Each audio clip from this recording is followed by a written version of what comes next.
Chaos has gripped the capital of Nepal as Prime Minister KP Sharma Oli resigns under pressure from massive Gen Z-led protests. Government buildings and homes of political leaders have been set ablaze. Dozens are dead and the country is now facing its worst unrest in years. Almar Forsuelo reports. In Nepal, Prime Minister KP Sharma Oli resigned after violent anti-government protests swept through the capital, Kathmandu. At least 22 people have been killed and hundreds more injured. Dramatic scenes unfolded Tuesday as demonstrators stormed parliament and set fire to government buildings, including the historic Singha Durbar Palace. Homes of top officials were also torched, forcing the army to evacuate Oli and 6 cabinet ministers to a safe location. The unrest was sparked by the government's move to ban 26 social media platforms, including Facebook, YouTube, and X, after companies failed to register under new rules. The decision ignited fury among young people, with thousands taking to the streets. Authorities quickly reversed the ban, but not before clashes turned deadly. Police used tear gas, water cannons, and even live ammunition. 19 people were killed Monday alone, while 3 more died in hospitals the following day.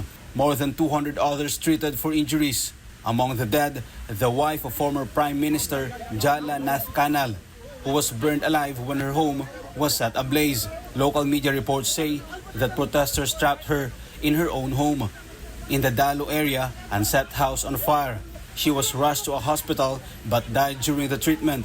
On the other hand, UN Human Rights Chief Volker Turk said that violence is not the solution, urging Nepal security forces to exercise restraint as protests threaten to enter a third day. I'm appalled by the escalating violence in Nepal that has resulted in multiple deaths and the injury of hundreds of mostly young protesters, as well as the widespread destruction of property.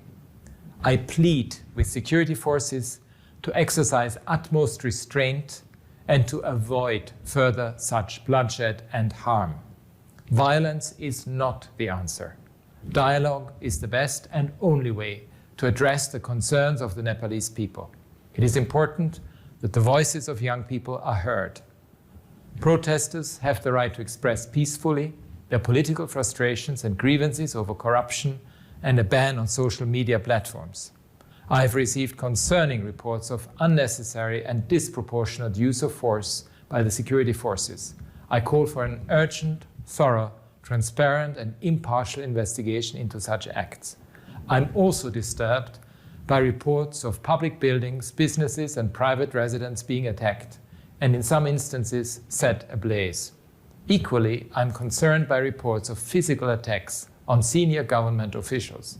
I remind protesters that they too must uphold the spirit of peaceful assembly and refrain from violence. The world has admired Nepal's emergence from conflict to become a peaceful democracy, and I appeal to all Nepalese stakeholders to find a way forward to continue on that path. Together with the United Nations system, my office stands ready to support dialogue and trust-building measures that can help de-escalate tensions and restore confidence. Nepal now faces a power vacuum and its worst political crisis in years. Protesters say they will continue until their demands for accountability and opportunity are met. Reporting for Newsline World, Almar Forsuelo, SMNI News.